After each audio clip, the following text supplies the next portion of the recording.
ఈ పోస్ట్ మన సాయి ప్రసాద్ రెడ్డి అన్న వాళ్ళ కృషితో, మన వైఎస్ఆర్ ఫ్యామిలీ కృషితో ఈ రోజు ఈ పోస్ట్ వచ్చింది.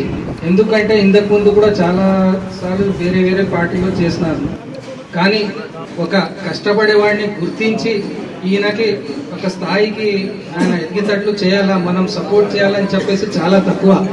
ఎందుకంటే చాలా చోట్ల చూసినాం మేము పాలిటిక్స్ లో, ఒకరు ఎదుగుతుంటే వెనకాల నుంచి లాగేవారు ఉన్నారు, కానీ మన సాయి ప్రసాద్ రెడ్డి అన్న కృషితో, ఆయన సపోర్ట్ తో ఈ రోజు ఇంత పెద్ద పోస్ట్ మన ఫ్రెండ్ అయిన నాసిర్ అడ్వకేట్ గారికి దక్కింది.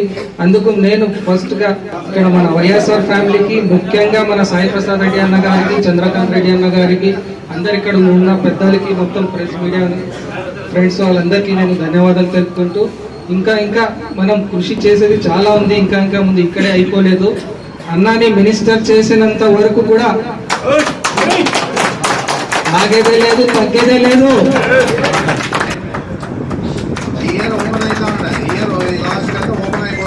మెడికల్ కాలేజ్ అయిపోయి ఎంతో ఆనందంగా ప్రజలకి అందుబాటులో ఉంటూ కంట్రోల్ అని చెప్తా ఉంటాయి.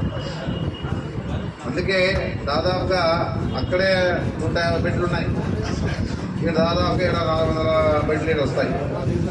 ఆ విధంగా ఉంటే అందరికీ ఆరోగ్యపరంగా చుట్టుపక్కల ఉన్న నియోజకవర్గాల నుంచి కూడా బాగా వచ్చి చేయించుకోవాలని చెప్పేసి ఉద్దేశంతోనే సెంటర్గా ఇది ఏర్పాటు చేశాడు. ఎమ్మిగనూరు కానీ, మంత్రాలయం కానీ, ఆదూరు కానీ, పత్తికొండ కానీ ఆదూరులో పెడితే బాగుంటుందని చెప్పేసి ఉద్దేశంతో పెట్టినారు. కాబట్టి దాన్ని కొంతగతిన పూర్తి చేయాలి.